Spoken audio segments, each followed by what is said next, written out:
சங்கீதங்கள் புஸ்தகம் 91 நாம் தியானித்து வருகிறோம். சங்கீதங்கள் புஸ்தகம் 91 சொல்லுகிறது, உன்னதமானவரின் மறைவில் இருக்கிறவன் சர்வ வல்லவருடைய நிழலில் தங்குவான்.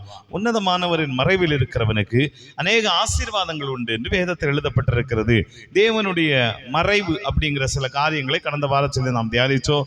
அந்த மறைவிலே சங்கீதக்காரன் சொல்லுகிறார், நானும் அந்த மறைவிலே இருப்பேன் என்று 2வது வசனத்திலே சொல்லுகிறார். அதனாலே எனக்கும் ஆசீர்வாதம் உண்டு என்று சொல்லி வேதத்தில் எழுதப்பட்டிருக்கிறது. 3வது வசனத்தை நாம் தியானிக்க போகிறோம். 3வது வசனம் சொல்லுகிறது, அவர் உன்னை வேடனுடைய கண்ணிக்கும் பாழாக்கும் கொள்ளை நோக்கி தப்புவிப்பார். சங்கீதம் 91:3 சொல்லுகிறது, அவர் உன்னை வேடனுடைய கண்ணிக்கும் பாழாக்கும் கொள்ளை நோக்கி தப்புவிப்பார். அல்லேலூயா. கரங்களை வைத்து சொல்லுங்க, அல்லேலூயா. 3வது வசனத்திலே வேடனுடைய கண்ணி அப்படிங்கிற ஒரு வார்த்தை எழுதப்பட்டிருக்கிறது. வேடனுடைய கண்ணி. ஆண்டவருடைய வார்த்தை நமக்கு கற்றுக் கொடுக்கிறது. கண்ணிகளுக்கு தேவன் நம்மை விலக்கி பாதுகாக்கிறார் என்று எழுதப்பட்டிருக்கிறது. எரேமியா எழுதின தீர்க்கதரிசன புஸ்தகம் 5வது அதிகாரத்தை திருப்பிக் கொள்ளுங்கள்.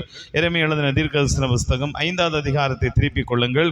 அதிலே நீங்கள் வாசிக்கும் போது 26வது வசனத்தில் எழுதப்பட்டிருக்கிறது, குருவி பிடிக்கிறவர்கள் பதுங்குகிறது போல் பதுங்கி மனுஷரை பிடிக்க கண்ணிகளை வைக்கிற துன்மார்க்கர் என் ஜனங்களில் காணப்படுகிறார்கள். எரேமியா ஒரு காரியத்தை சொல்லுகிறார், குருவி பிடிக்கிறவர்கள் பதுங்கி இருக்கிறது போல் பதுங்கி மனுஷரை பிடிக்க கண்ணிகளை வைக்கிற துன்மார்க்கர். ஆண்டவர் சொல்றாரு, துன்மார்க்கர் கண்ணி வைக்கிறார்கள் என்று எழுதப்பட்டிருக்கிறது. இந்த வேடனுடைய கண்ணி என்கிற காரியத்தை குறித்து நாம் தியானிக்க போகிறோம். கண்ணி அப்படிங்கிற ஒரு வார்த்தை எழுதப்பட்டிருக்கிறது. நம்ம பறவைகளை பிடிப்பதற்கு அல்லது குருவிகளை பிடிப்பதற்கு சிலர் அந்த கண்ணிகளை பயன்படுத்துவார்கள். வலையை போட்டு அதிலே கண்ணிகளை வைத்து அதிலே அது உட்கார்ந்திருக்கும் போது மாட்டிக்கும். அப்படிப்பட்ட ஒரு காரியத்தை வேடன் செய்வான் அப்படின்னு சொல்லப்பட்டிருக்கு. அதற்கு ஒப்புமையான, அதற்கு ஈடான ஒரு காரியத்தை தான் இந்த இடத்துல ஆண்டவர் சொல்றாரு, துன்மார்க்கர் ஜனங்களுக்கு கண்ணி வைக்கிறார்கள். இன்னும் சங்கீதம் 119 நீங்கள் வாசிக்கும் போது, சங்கீதங்கள் புஸ்தகம் 119வது புஸ்தகத்தை நீங்கள் வாசிக்கும் போது அங்கு எழுதப்பட்டிருக்கிறது, 110வது வசனத்திலே நீங்கள் வாசித்தால், துன்மார்க்கர் எனக்கு கண்ணி வைக்கிறார்கள், ஆனாலும் நான் உம்முடைய கட்டளைகளை விட்டு வழி தவறேன் என்று எழுதப்பட்டிருக்கிறது. அதே சங்கீதங்கள் புஸ்தகம் 140, சங்கீதங்கள் புஸ்தகம் 140 அதிலே 5வது வசனத்தை நீங்கள் வாசித்து பார்க்கும்போது 5வது வசனம் என்ன சொல்லுகிறது? சங்கீதம் 145 சொல்லுது, அகங்காரிகள் எனக்கு கண்ணிகளையும் கயிறுகளையும் மறைவாய் வைக்கிறார்கள், வழியோரத்திலே வலையை விரித்து எனக்கு சுருக்குகளை வைக்கிறார்கள். 41வது புஸ்தகம் 9வது வசனம் என்ன சொல்லுது? அவர்கள் எனக்கு வைத்த கண்ணியின் சிக்குகளுக்கும் அக்கிரமக்காரன் சுருக்குகளுக்கும் என்னை விலக்கிரச் செய்யும். அல்லேலூயா. கைகளை வைத்து சொல்லுங்க பாக்கலாம், அல்லேலூயா. துன்மார்க்கர் கண்ணி வைக்கிறார்கள் என்று எழுதப்பட்டிருக்கிறது. எதற்கு? நம்மை பதுங்கி இருந்து பிடிப்பதற்காய், நம்மை பொறி வைத்து பிடிப்பதற்காய் துன்மார்க்கர் நமக்கு விரோதமாக எழும்புகிறார்கள். அது மாத்திரமல்ல, 1 தீமோத்தேயுவின் புஸ்தகத்தை நீங்கள் வாசிக்கும் போது அதிலே 3வது அதிகாரத்தை திருப்பிக் கொள்ளுங்கள். 1 தீமோத்தேயுவின் புஸ்தகம் 3வது அதிகாரத்தை திருப்பிக் கொள்ளுங்கள். அதிலே 7வது வசனத்தை வாசிக்கும் போது அங்கே ஒரு காரியம் எழுதப்பட்டிருக்கிறது, அவன் நிந்தையிலும் பிசாசின் கண்ணியிலும் விழாதபடிக்கு என்று எழுதப்பட்டிருக்கிறது. பிசாசனுடைய கண்ணி என்று இந்த வேத பகுதியில் சொல்லுகிறது. 2 தீமோத்தேயுவின் புஸ்தகம் 2வது அதிகாரம் 26வது வசனம். 2 தீமோத்தேயுவின் புஸ்தகம் 2வது அதிகாரம் 26 என்ன சொல்லுது? பிசாசனுடைய இச்சைகளின்படி செய்ய அவனால் பிடிக்கப்பட்டிருக்கிற அவர்கள் மறுபடியும் மயக்கம் தெளிந்து அவன் கண்ணிக்கு நீங்கத்தக்கதா என்று எழுதப்பட்டிருக்கிறது. கர்த்தருக்கு ஸ்தோத்திரம். அல்லேலூயா. கைகளை வைத்து சொல்லுங்களேன், அல்லேலூயா. 2 விதமான மனிதர்கள் அல்லது 2 விதமான போராட்டம் நமக்கு இருக்கிறது என்று பைபிள் சொல்லுது. துன்மார்க்கர் எழும்பி கண்ணி வைக்கிறார்கள், பிசாசும் கண்ணி வைக்கிறான் என்று எழுதப்பட்டிருக்கிறது. இந்த கண்ணியில மாட்டும்படியாய் பிசாசு அல்லது துன்மார்க்கன் இவைகளை செய்கிறான். அல்லேலூயா. கைகளை வைத்து சொல்லுங்கள், அல்லேலூயா. துன்மார்க்கனுடைய வேலை நம்மளை பிரச்சனையில மாற்றுறது, சாத்தானுடைய வேலை நம்மை பிரச்சனையில மாட்டுவது. ஆண்டவருடைய வசனம் சொல்லுது, வேடனுடைய கண்ணி என்று சொன்னால் துன்மார்க்கன் அல்லது சாத்தானுடைய கண்ணி. அல்லேலூயா. இதுல மாட்டும் போது நம்ம அநேக பிரச்சனைகளுக்குள் மாட்டுகிறோம். ஒரு குருவிய ஒரு வேடன் பிடிக்க நினைத்தானா அவன் என்ன செய்வான் தெரியுமா? வலையை போடுவான், கண்ணியை மாட்டுவான், அதுக்கப்புறம் என்ன பண்ணுவான்? அந்த வலைக்கு மேல ஆகாரத்தை போடுவான். அல்லேலூயா. அந்த வலைக்கு மேல என்ன செய்வான்? ஆகாரத்தை போடுவான். ஆகாரத்தை போட்டு அதை அவன் பக்கத்துல வர வைக்கிறதுக்கான சில விதமான அதனுடைய உணவுகளை போட்டு அப்படியே நிரப்பி வச்சிருப்பான். அது வந்து சாப்பிட உட்கார்ந்துருக்கும் போது தான் பிடிக்கப்படும். அல்லேலூயா, சோத்திரம், அல்லேலூயா. சத்ரு என்ன செய்வான் தெரியுமா? நீங்க நீதிமொழிகள் புஸ்தகத்தை திருப்பிக் கொள்ளுங்கள். நீதிமொழிகள் புஸ்தகம் 29 நீங்கள் வாசித்து பார்த்தால் அங்கு எழுதப்பட்டிருக்கிறது. 29வது புஸ்தகம் 6வது வசனத்தில் என்ன எழுதப்பட்டிருக்கிறது பாருங்க. துஷ்டனுடைய துரோகத்திலேயே கண்ணி இருக்கிறது என்று எழுதப்பட்டிருக்கிறது. எப்படி சத்துருவும் துன்மார்க்கரும் நம்மை பிடிக்கிறானா? ஆண்டவருடைய வசனம் சொல்லுது, துரோகத்தினாலே. அல்லேலூயா, ஸ்தோத்திரம். கைகளை வைத்து சொல்லுங்க பாக்கலாம். அல்லேலூயா. நேரடியா ஒரு கண்ணி இருக்குன்னா நாம போய் கண்டிப்பா மாட்ட மாட்டோம், அப்படித்தானே? நம்ம கண்டிப்பா மாட்ட மாட்டோம். ஆனா என்ன செய்வோம்னா, துரோகத்தை சாத்தான் பயன்படுத்த ஆரம்பிக்கும் போது நமக்கு தெரிவதில்லை. துரோகம் அவனுடைய வாழ்க்கையில கண்ணியிலே மாட்ட வைக்கும். கர்த்தருக்கு ஸ்தோத்திரம். அல்லேலூயா. கைகளை வைத்து சொல்லுங்க. அல்லேலூயா. இந்த துரோகம் என்கிறது சாத்தான் பயன்படுத்துகிற ஆயுதம், துன்மார்க்கர் பயன்படுத்துகிற ஆயுதம். இது என்ன செய்யும் அப்படின்னா, இதை பயன்படுத்த ஆரம்பிக்கும் போது நம்ம தெரியாமலே போய் மாட்டிக்குவோம். கர்த்தருக்கு ஸ்தோத்திரம். அல்லேலூயா. இயேசுவை ஒருத்தன் காட்டி கொடுக்க வந்தான். அவன் முத்தத்தினால் காட்டி கொடுத்தான். கர்த்தருக்கு ஸ்தோத்திரம். எல்லாரும் என்ன நினைச்சாங்க? ரொம்ப நேசிக்கிறான், அவருடைய சீசன் அப்போஸ்தலன், அதனால அவரை முத்தம் செய்கிறான்னு நினைச்சாங்க. ஆனா அவன் செஞ்சது அதில் அன்பினால காட்டி கொடுத்தான். அல்லேலூயா, கர்த்தருக்கு ஸ்தோத்திரம். அல்லேலூயா. இதுதான் துரோகம். அப்ப சாத்தான் நம்மை மாட்ட வைக்கிறதுக்கு பல துரோகங்களை பயன்படுத்துகிறான். அதை வேதத்திலே நீங்கள் வாசிக்க முடியும். முதலாவது சங்கீதங்கள் புஸ்தகத்தை நீங்கள் திருப்பிக் கொள்ளுங்கள். சங்கீதங்கள் புஸ்தகம் 106வது புஸ்தகம், சங்கீதங்கள் புஸ்தகம் 106வது புஸ்தகத்தை திருப்பிக் கொள்ளுங்களேன். அங்கே சாத்தான் வைக்கிற முதலாவது துரோகம் அல்லது கண்ணியில மாட்ட வைக்கிறதுக்கு பயன்படுத்தக்கூடிய ஆயுதம் என்ன ஆயுதம் அப்படின்னா, 106வது புஸ்தகம் 36 சொல்லுது, அவர்களுடைய விக்கிரகங்களை சேவித்தார்கள், அவைகள் அவர்களுக்கு கண்ணி ஆயிற்று. அல்லேலூயா, சோத்திரம். கைகளை வைத்து சொல்லுங்க. அல்லேலூயா. இஸ்ரவேலுக்கு ஆண்டவர் ஒரு எச்சரிப்பு கொடுத்திருந்தார். நீங்கள் யாத்திராகம புஸ்தகத்தை வாசித்து பாருங்கள். 34வது அதிகாரம், யாத்திராகம புஸ்தகம் 34வது அதிகாரத்தில் என்ன எழுதப்பட்டிருக்கிறது? 12வது வசனத்தை வாசிக்கும் போது, நீ போய் சேருகிற தேசத்தின் குடிகளோடு உடன்படிக்கை பண்ணாதபடிக்கு எச்சரிக்கையாயிரு, பண்ணினால் அது உன் நடுவில் கண்ணியாயிருக்கும் என்று எழுதப்பட்டிருக்கிறது. நீ போய் சேரக்கூடிய இடங்களிலே அந்த ஜனங்களோடு நீ என்ன செய்யாத, நீ உடன்படிக்கை பண்ணாத, பண்ணினால் கண்ணி இருக்கு என்று எழுதப்பட்டிருக்கிறது. யாத்திராகம புஸ்தகம் 22 நீங்கள் திருப்பிக் கொள்ளுங்கள். யாத்திராகம புஸ்தகம் 23 அதிலே 32 33 வசனம் என்ன சொல்லுது? அவர்களோடும் அவர்கள் தேவர்களோடும் நீ உடன்படிக்கை பண்ணாதிருப்பாயாக. யாத்திராகம புஸ்தகம் 23 32 33 வசனம் அதுல என்ன எழுதப்பட்டிருக்கு? அவர்கள் தேவர்களோடு உடன்படிக்கை பண்ணாதிருப்பாயாக. 33 சொல்லுது, அவர்கள் உன்னை எனக்கு விரோதமாய் பாவம் செய்ய பண்ணாதபடிக்கு உன் தேசத்திலே குடியிருக்க வேண்டாம். நீ அவர்கள் தேவர்களை சேவித்தால் அது உனக்கு கண்ணியா இருக்கும். அல்லேலூயா. ஆண்டவர் என்ன சொன்னா தெரியுமா? இஸ்ரவேலை பார்த்து சொன்னா, நீ போற இடத்துல யார் இடத்துல உடன்படிக்கை பண்ணாத, அவங்களோடு சேராத. காரணம் என்னன்னா, அவர்கள் உடன்படிக்கை பண்ணி அந்த தெய்வத்தை ஆராதிக்க வைப்பார்கள். அதை ஆராதிக்க வைக்கும் போது அவர்களுக்கு பிரச்சனை. அல்லேலூயா. சத்துரு சில நேரங்களில் நம்ம பயன்படுத்துகிற கண்ணியில் எப்படி மாட்டி விடுறான் தெரியுமா?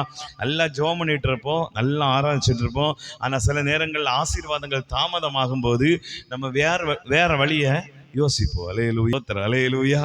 அப்போ நீங்கள் நல்லா புரிஞ்சுக்கணும். வேதம் நமக்கு சொல்லுது, அந்நிய தேவர்களை நாடி தேடுகிறவர்களுக்கு வேதனை பெருகும். அல்லேலூயா, சோத்திரம். அல்லேலூயா. சாத்தான் பெரிய கண்ணியில் நம்ம எப்படி அகப்படுத்துவோம் தெரியுமா? பிரச்சனையில் நமக்கு ஆசீர்வாதங்கள் வர்றதுக்கு லேட் ஆகும்போது, பதில் வர்றதுக்கு லேட் ஆகும்போது, தாமதமாகும் போது நம்ம அநேக நேரங்கள் எப்படிப்பட்ட பிசாசை ஆராதிக்க வைக்கக்கூடிய நிலைமைக்கு கொண்டு போகிறோம். அதனால ஆண்டவர் சொல்றாரு, இது சாத்தானுடைய துரோகம். நன்மை செய்கிறது மாதிரி வருவான், நீங்க ரொம்ப கவனமா இருக்கணும். கர்த்தருக்கு ஸ்தோத்திரம். அல்லேலூயா. இரண்டாவது, நீங்கள் நீதிமொழிகள் புஸ்தகத்தை திருப்பிக் கொள்ளுங்கள். நீதிமொழிகள் புஸ்தகம் 7வது அதிகாரம் 23வது வசனத்தை நீங்கள் வாசித்தால், நீதிமொழிகள் புஸ்தகம் 7 எடுத்துக்கொள்ளுங்க. நீதிமொழிகள் 7வது அதிகாரம் 23 என்ன சொல்லுது? ஒரு குருவி தன் பிராணனை வாங்கும் கண்ணி அறியாமல் அதில் விழ தீவிரிக்கிறது போலும் அவளுக்கு பின்னே போனான், அம்பு அவன் ஈரலை பிளந்தது. அல்லேலூயா, சோத்திரம். அல்லேலூயா. இரண்டாவது சாத்தான் பயன்படுத்துகிற அடுத்த ஆயுதம் என்ன தெரியுமா? பாவம். 2 தீமோத்தேயு புஸ்தகத்தை நீங்கள் வாசித்து பார்க்கும்போது, 2 தீமோத்தேயு புஸ்தகத்தை நாம் திருப்பிக் கொள்ளுங்க. 2வது அதிகாரம் 26வது வசனத்தில் என்ன எழுதப்பட்டிருக்கிறது? பிசாசினுடைய இச்சையின்படி செய்ய அவனால் பிடிபட்டிருக்கிற அவர்கள் மறுபடியும் மயக்கம் தெளிந்து அவன் கண்ணிக்கு நீங்கத்தக்கதா என்று எழுதப்பட்டிருக்கிறது. பிசாசினுடைய இச்சையின்படி செய்ய பிடிபட்டிருக்கிற அவர்கள். கர்த்தருக்கு ஸ்தோத்திரம். அல்லேலூயா. தேவ பிள்ளைகள் பரிசுத்தமா இருந்தா சாத்தான் அவர்களை என்ன செய்ய முடியாது? தொடவே முடியாது. யாரெல்லாம் நம்புறீங்க? ஸ்தோத்திரம், அல்லேலூயா. அதனால இங்க என்ன பயன்படுத்துறான் பாருங்க, இச்சைகளை கொண்டு வருகிறான். இச்சை என்கிற கண்ணி. நீங்கள் நீதிமொழிகள் 7வது அதிகாரத்தை நீங்கள் வாசிச்சு பாருங்க, வீட்டில் போய் வாசித்து பாருங்க. அதுல அழகா அதுல வசனங்கள் என்ன சொல்லப்பட்டிருக்கு பாருங்க.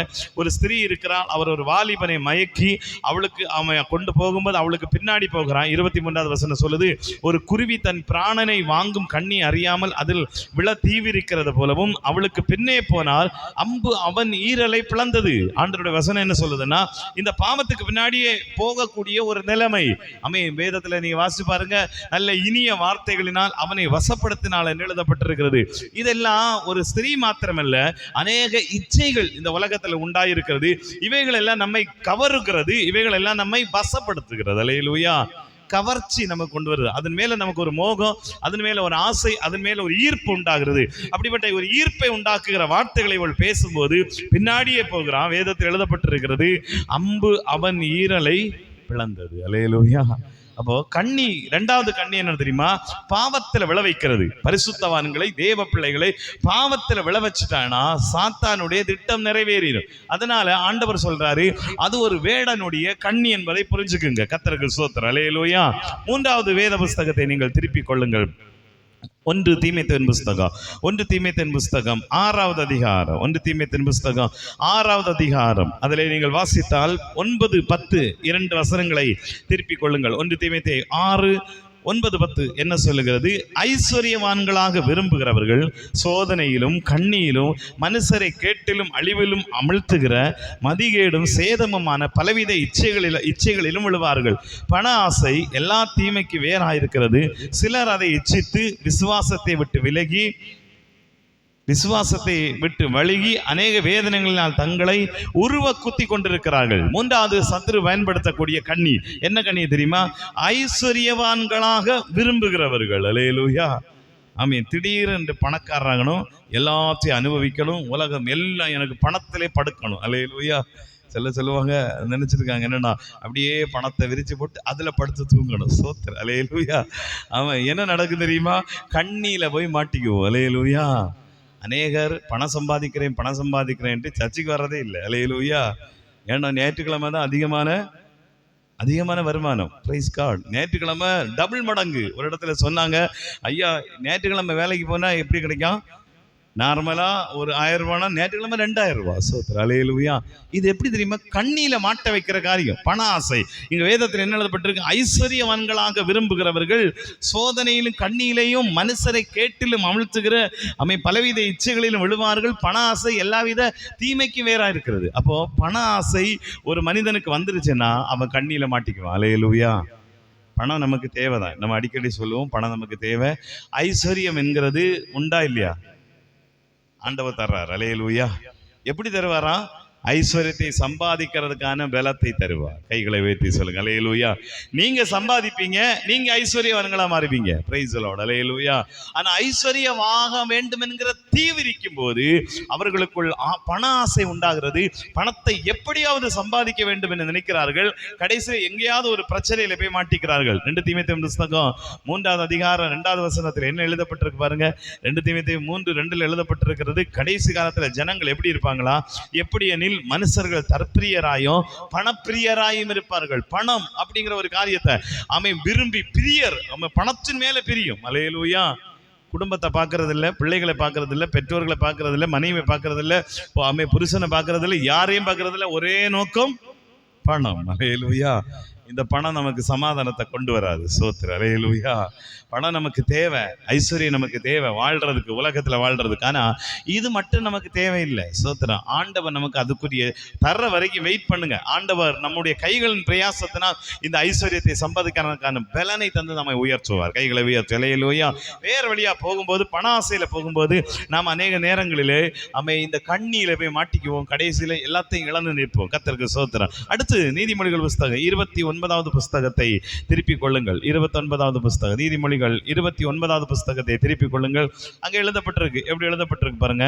அடுத்தது எப்படிப்பட்ட கண்ணி நமக்கு முன்பாய் போடப்படுகிறது. 29 25வது வசனம், மனுஷனுக்கு பயப்படும் பயம் கண்ணியை வருவிக்கும், கர்த்தரை நம்புகிறவனோ உயர்ந்த அடைக்கலத்திலே வைக்கப்படுவான். அடுத்தது ஆண்டவருடைய வசனம் சொல்லுது, மனுஷனுக்கு பயப்படுகிற பயம். ஆமென், அல்லேலூயா.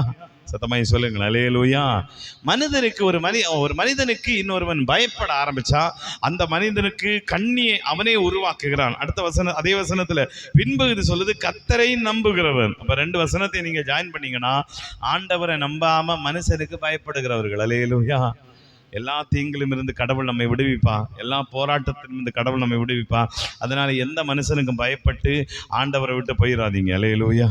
சத்தமாய் சொல்லுங்க, அல்லேலூயா. சிலர் ஆராதிப்பதற்கு ரொம்ப பயப்படுவாங்க. கேட்டால் சொல்லுவாங்க, ஐயோ நம்ம ஃபேமிலி, நம்ம ஊர், நம்ம கட்டுப்பாடு அப்படியெல்லாம் இருக்குது, அது ரொம்ப கஷ்டங்க, நாங்கள் வர முடியாது. நிறைய பேர்கிட்ட நான் சொன்னேன், அவங்க சொல்லுவாங்க, ஐயா நாங்கள் தனியாக ஃபஸ்ட்டு நாங்கள் தனியாக ஜோம் பண்ணிக்கிறோம், இந்த ஊருக்குள்ளே அப்படி பண்ண முடியாது. சோத்திரம், அல்லேலூயா.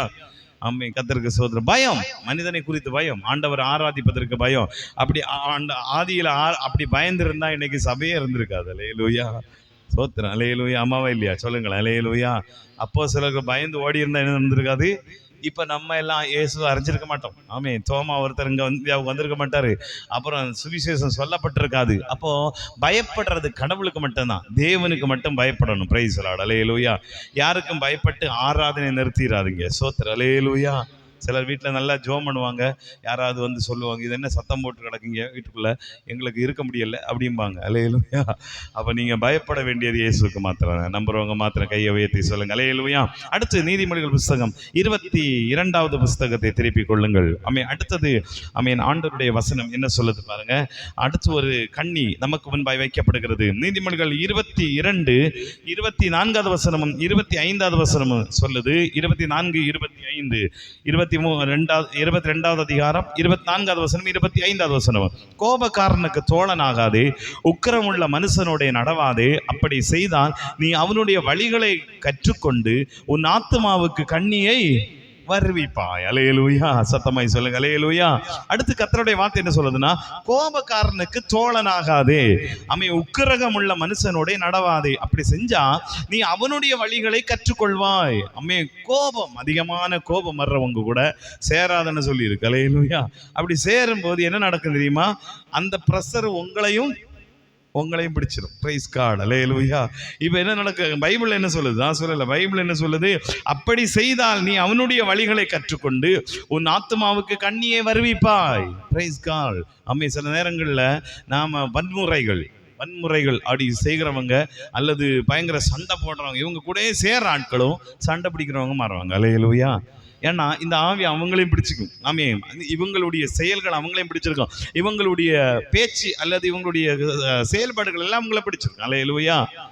மனிதனுக்கு ஒரு காரியம் இருக்கு, இன்னொருவனோடு சேரும்போது அவனை குறித்த அட்ராக்ஷன் இவனுக்குள் வெளிப்படும். Praise God. இப்போ நீங்க 2 பேர் இருக்கீங்கன்னா உங்க ஃப்ரெண்டை போல நீங்க பேசுவீங்க. ஆமாவே இல்லையா? சொல்லுங்களேன், அல்லேலூயா. உங்க ஃப்ரெண்டை போல நீங்க பார்ப்பீங்க. உங்களுடைய கண் அசைவுகள் கூட உங்க ஃப்ரெண்டு மாதிரி வரும், உங்க சிரிப்பு கூட வரும். அல்லேலூயா. ஏன் வருதுன்னா அந்த எஃபெக்ட் நமக்குள்ள உண்டாகும். நீங்க சாதாரணம் இல்லை, உங்க ஃப்ரெண்ட் எப்படி இருக்கானோ அப்படிதான் நீங்க இருப்பீங்க. ஆங்கிலத்தில் சொல்லுவாங்க, உன்னுடைய ஃப்ரெண்டை நீ சொல்லு, உன்னை நான் சொல்லுகிறேன். அல்லேலூயா. என்னன்னா அவங்களுக்குள்ள இருக்கக்கூடிய வார்த்தைகள், அவங்களுடைய செயல்பாடுகள் எல்லாம் இன்னொருத்தனை தாக்கும். அவங்க எப்படி பேசுறாங்களோ அதே மாதிரி பேசுவாங்க, அவங்க எப்படி பார்க்குறாங்களோ அப்படி பார்ப்பாங்க, அவங்க எப்படி சிரிக்காங்களோ அதே மாதிரி கூட சிரிப்பாங்க. அந்த அளவுக்கு அந்த எஃபெக்ட் இருக்கு. அது மாதிரி தான் ஆண்டவர் சொல்றாரு, கோபக்காரனுக்கு தோழனாகும் போது அந்த கோபம் உங்களையும் பிடிக்கும். அல்லேலூயா. கடைசியில் எப்படி மாட்டிக்குவீங்க? கண்ணியில மாட்டீங்க. அப்போ இவைகள் எல்லாம் சாத்தா நமக்கு முன்னாடி கொண்டு போடக்கூடிய கண்ணிகள். இவைகள் எல்லாம் துரோகத்தினாலே நமக்கு உண்டாகிறது, நமக்கு தெரியாம சில நேரங்கள் இவைகளை மாட்டிக்குவோம். அதனால ஆண்டவர் சொல்றாரு, இப்படிப்பட்ட கண்ணிகளில் இருந்து நீங்க வெளியே வரணும். கைகளை வைத்து சொல்லுங்க, அல்லேலூயா. எப்படி வெளியே வர முடியுமா? சங்கீதங்கள் புஸ்தகம் 13வது புஸ்தகம், நீதிமொழிகள் புஸ்தகம் 13வது புஸ்தகம், அதிலே 14வது வசனம் என்ன கற்றுக் கொடுக்கிறது? நீதிமொழிகள் 13வது அதிகாரம் 14வது வசனம் என்ன சொல்லுது? ஞானவான்களுடைய போதகம் ஜீவ ஊற்று, அதனால் மரண கண்ணிகளுக்கு தப்பலாம். கைகளை வைத்து சொல்லுங்க பார்க்கலாம். அல்லேலூயா. எல்லாரும் சத்தமாய் சொல்லுங்க அல்லேலூயா. ஆண்டவருடைய வசனம் என்ன சொல்லுது பாருங்க, இவைகளில் எல்லாம் தப்புவதற்கு ஆண்டவர் என்ன சொல்லி இருக்கிறார் தெரியுமா? இந்த சத்திய வேதத்தின் போதனை, அல்லேலூயா, வசனத்தின் போதனை நமக்கு ரொம்ப அவசியம். உபதேசம் நமக்கு ரொம்ப அவசியம். 2 தீமோத்தேயுவின் புஸ்தகத்தை திருப்பிக் கொள்ளுங்களேன். 2 தீமோத்தேயுவின் புஸ்தகம் 2வது அதிகாரம், அதிலே நீங்கள் 26வது வசனத்தை வாசித்து பாருங்கள். அதில் என்ன எழுதப்பட்டிருக்கு திருப்பிக் கொள்ளுங்கள். 2 தீமோத்தேயு 2வது அதிகாரம் 26 என்ன சொல்லுது? பிசாசினுடைய இச்சைகளின்படி செய்ய அவனால் பிடிபட்டிருக்கிற அவர்கள் மறுபடியும் மயக்கம் தெளிந்து அவன் கண்ணிக்கு நீங்கத்தக்கதாக அவனுடைய கண்ணியிலிருந்து விடுதலை பெறுவதற்காக சாந்தமாய் அவர்களுக்கு உபதேசிக்க வேண்டும். அல்லேலூயா. ஏன் சபையை ஆண்டவர் உருவாக்கி இருக்கிறாரு? ஏன் பிரசங்கம் நமக்கு தேவை? ஏன் சத்திய வசனத்தினுடைய டீச்சிங் நமக்கு அவசியம்? இங்க பைபிள் நமக்கு கற்றுக் கொடுக்கிறது. ஞானவானுடைய போதனை மரண கண்ணியில நம்மை விடுவிக்கும். இங்க எழுதப்பட்டிருக்கிறது, இச்சையின்படி பிடிக்கப்பட்டிருக்கிற கண்ணியில இருக்கிற மனிதனை விடுவிக்கிறதுக்கு அவனுக்கு உபதேசம் தேவைப்படுது. அல்லேலூயா. அதனாலதான் இயேசு சொன்னாரு, நீங்கள் உபதேசிக்க வேண்டும். இயேசு கடைசியா ஒரு காரியத்தை சொல்லிட்டு போனார். என்ன சொன்னார் தெரியுமா? நீங்கள் மத்தேயு எழுதின சுவிசேஷம் 28வது அதிகாரம் கடைசி வசனத்தை நீங்கள் வாசித்து பாருங்கள். மத்தேயு எழுதின சுவிசேஷம் 28வது அதிகாரம் கடைசி வசனத்துல ஆண்டவர் என்ன சொல்லிட்டு போனார் பாருங்க. ஆண்டவர் சொன்னார் ஒரு வார்த்தை, நீங்க உலகம் எங்கும் போங்க, சகல ஜனங்களை சீசராக்குங்க அப்படின்னு சொல்லிட்டு 20வது வசனத்துல சொல்றாரு, நான் உங்களுக்கு கட்டளையிட்ட யாவையும் அவர்கள் கை கொள்ளும்படி அவர்களுக்கு உபதேசம் பண்ணுங்கள். அல்லேலூயா. ஒரு மனிதன் உபதேசத்தினால சீர்வருந்த முடியும். அதனால தான் பைபிள் சொல்லுது, இவ்வளவு பெரிய பிரச்சனையை கண்ணியிலிருந்து கர்த்தர் விடுவிக்கிறதுக்கு, வேடனுடைய கண்ணியிலிருந்து நம்ம காப்பாத்துறதுக்கு சத்திய வசனத்தின் உபதேசத்தை தருகிறார். அல்லேலூயா. இதை தரும்போது நீங்க பிசாசின் தந்திரத்திலிருந்து தப்ப முடியும், பாவத்திலிருந்து தப்ப முடியும், துன்மார்க்கனுடைய கையிலிருந்து தப்ப முடியும், பண ஆசையிலிருந்து தப்ப முடியும், கோபத்திலிருந்து தப்ப முடியும், மனுஷனுக்கு பயப்படுகிற பயத்திலிருந்து தப்ப முடியும். அல்லேலூயா. சங்கீதம் 124 என்ன சொல்லுது? சங்கீதம் 124 என்ன எழுதப்பட்டிருக்கிறது பாருங்க, திருப்பிக் கொள்ளுங்க. சங்கீதம் 124 ஆண்டவருடைய வசனம் சொல்லுகிறது. ஆமென். அதில் 7வது வசனத்தை வாசி பாருங்க. வேடனுடைய கண்ணிக்கு தப்பின குருவியை போல் நம்முடைய ஆத்துமா தப்பிற்று, கண்ணி தெரித்தது நான் தப்பினோம். அல்லேலூயா. கைகளை உயர்த்தி அல்லேலூயா. ஆண்டவர் நம்ம கண்ணிகளை தெரிக்க வைக்கிறார். யாரெல்லாம் நம்புறீங்க? நமக்கு விரோதமாக வைக்கப்படுகிற ஆத்மாவுக்கு இங்க என்ன சொல்றாரு பாருங்க சங்கீதக்காரன், என் ஆத்மா தப்பிற்று அப்படின்னு எழுதப்பட்டு, வேடனுடைய கண்ணிக்கு தப்பின குருவியை போல நம்முடைய ஆத்மா தப்பிற்று. அப்ப ஆத்மாவுக்கு மேல வைக்கக்கூடிய குறி அல்லது கண்ணி, இவைகள் எல்லாம் தெரித்து போகும். ஆமென். அல்லேலூயா. நீங்கள் சத்திய வசனத்துக்கு செவி கொடுக்கும்போது ஆண்டவர் உங்களை விடுவிப்பார். யாவர் அப்படி எழுந்து நிற்கலாம்? ஜெபம் பண்ணுவோம். யாவர் அப்படி எழுந்து நிற்கலாம்? எல்லாரும் அப்படி எழுந்து நிற்கலாமா?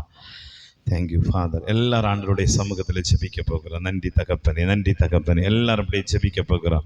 ஆண்டவருடைய வசனம் நமக்கு கற்றுக் கொடுக்கிறது. ஆண்டவருடைய சத்திய வேதம் நமக்கு கற்றுக் கொடுக்கிறது. பரிசுத்த வேதம் நம்மை அமேன் ஸ்தோத்திரம் விடுவிக்க விரும்புகிறது. வேடனுடைய கண்ணிக்கு நம்மை தப்புவிக்கிறார். வேடன் குருவிக்கு எப்படி கண்ணி வைக்கிறான்? ஆமென். அதுக்கு தேவையான ஆகாரத்தை கொடுக்கிறது போல், அதற்கு உதவி செய்கிறது போல், அதை ஏமாற்றி அதற்கு நல்ல கண்களுக்கு தெரிகிறது போல் உணவை போட்டு சுருக்குகளை உருவாக்கி அவைகளை இந்த குருவிகள் மாட்டிக்கொள்ளும்படியாய் அவன் கண்ணிகளிலே மாட்டுவதற்கு அவன் அப்படிப்பட்ட காரியங்களை செய்கிறான். ஹல்லேலூயா. ஆண்டவராகிய தேவன் நமக்கு சொல்லுகிறார், துன்மார்க்கனும் சாத்தானும் இதே வேலையை தான் செய்கிறார்கள். வேடன் எப்படி ஒரு குருவியை மாற்றுறதுக்கு இந்த மாதிரி அவன் பொருட்களை அல்லது உணவுப் பொருட்களை கொடுக்கிறான், அது மாதிரி தேவ பிள்ளைகளை மாட்ட வைக்கிறதுக்கு சத்ரு பயன்படுத்துகிற ஆயுதம் ஆமென் பண ஆசை, மனுஷனுக்கு பயப்படுகிற பயம், பிசாசை வணங்கக்கூடிய காரியங்கள். ஆமென். கர்த்தருக்கு ஸ்தோத்திரம். இவைகள் எல்லாம் ஒரு மனிதனை சுருக்குக்குள் கண்ணிக்குள் மாட்ட வைக்கிறது. ஹல்லேலூயா. ஆண்டவரிடத்தில் சொல்ல போறீங்க, ஆண்டவரே இவைகள் எனக்கு வேண்டாம் என்று சொல்லுங்க. துரோகத்தினாலே சத்ரு நம்மை வஞ்சிக்க பார்க்கிறான். துரோகத்தினாலே அநேக நேரங்களிலே துரோகம் என்கிற நமக்கு தெரிவதில்லை. நமக்கு உதவி செய்கிறத போல வந்து பிசாசை வணங்கும்படி வைக்கிறான். நமக்கு நல்ல காரியங்களை செய்வதை போல வந்து ஆமென் பாவத்தில் விழ வைக்கிறான். நமக்கு ஐஸ்வர்யம் ஆக்க வேண்டும் என்கிற எண்ணங்களை கொடுத்து நம்மை பண ஆசைக்குள் மாட்டி விடுகிறான். கோபக்காரனோடு சேர வைத்து கோபத்தை உண்டு பண்ணுகிறான். மனுஷனுக்கு பயப்படுகிற பயத்தை நமக்கு கொண்டு வந்து ஆண்டவருடைய நாமத்தை மறக்க வைக்கிறான். நம்பிக்கை இழக்க வைத்து கண்ணிக்குள் மாட்ட வைக்கிறான். ஹல்லேலூயா. இன்னைக்கு ஆண்டவராகிய தேவன் நமக்கு கற்றுக் கொடுக்கிறான். தேவன் நமக்கு கற்றுக் கொடுக்கிறான். இவைகளில் நீங்கள் விடுவிக்கப்படும்படி ஆண்டவர் பயன்படுத்துகிற ஆயுதம் என்ன தெரியுமா? தெரியுமா? போதனை, தேவனுடைய வார்த்தை, தேவனுடைய வசனத்தின் மூலமாய் நாம் வெளியே வருவோம். தேவ வசனம் நமக்கு பேசப்படும் போது, தேவ வார்த்தை நமக்கு சொல்லப்பட தேவ வார்த்தை நமக்கு கொடுக்கப்பட நம்முடைய வாழ்க்கையில் இருக்கக்கூடிய அந்த கண்ணிகளில் இருந்து நாம் விடுதலையாக்கப்படுவோம். வேதம் சொல்லுது, அவர்கள் விடுதலையாக்கும்படி சாந்தமாய் உபதேசம் பண்ணுங்கள். ஞானவான்களுடைய போதனை ஜீவ ஊற்று, மரண கண்ணிகளுக்கு தப்பலாம் என்று எழுதப்பட்டிருக்கிறது. ஆண்டவருடைய வார்த்தை நம்மையில இறங்கும் போது கண்ணிகள் எல்லாம் தெரிக்கிறது. நமக்கு விரோதமாய் வைக்கப்படுகிற, ஆத்மாவுக்கு விரோதமாய் வைக்கப்படுகிற கண்ணிகள் தெரிக்கப்படுகிறது. ஹல்லேலூயா. எல்லாரும் ஆண்டவருடைய சமூகத்தில் ஒப்பு கொடுப்பீங்களா? உங்க ஆத்மாவுக்கு விரோதமா, எல்லா ஆத்மாக்களுக்கு விரோதமாகவும் இந்த மாதிரி கண்ணிகளை சாத்தான் கொண்டு வருகிறார். அதான் வேடனுடைய கண்ணி. வேடனுடைய கண்ணிகளுக்கு கர்த்தர் நம்மை விடுதலையாக்குகிறார். வேடனுடைய கண்ணிக்கு ஆண்டவர் நம்மை தப்புவிக்கிறார். ஹல்லேலூயா. எல்லாரும் நம்ம ஜெபம் பண்ணுவோம். தேவனே, எங்களை விடுதலையாக்கும் ஆண்டவரே. வேடனுடைய கண்ணியிலே நாங்கள் மாட்டிக்கொள்ளாதபடிக்கு பரிசுத்த ஆவியானவர் எங்களுக்கு உதவி செய்யுங்க தகப்பனே. ஆண்டவரே ஸ்தோத்திரம், எங்களை விடுதலையாக்குங்க தகப்பனே. சங்கீதம் சொல்லுகிறது, அவர் உன்னை வேடனுடைய கண்ணிக்கும் பாழாக்கும் கொள்ளை நோக்கி தப்பு வைப்பார். ஆண்டவர் நம்மை வேடனுடைய கண்ணிகளுக்கு தப்பு வைக்கிறவர் கர்த்தர். ஆண்டவருடைய சமூகத்தில் எல்லாரும் ஒப்பு கொடுப்பீங்களா? ஹல்லேலூயா.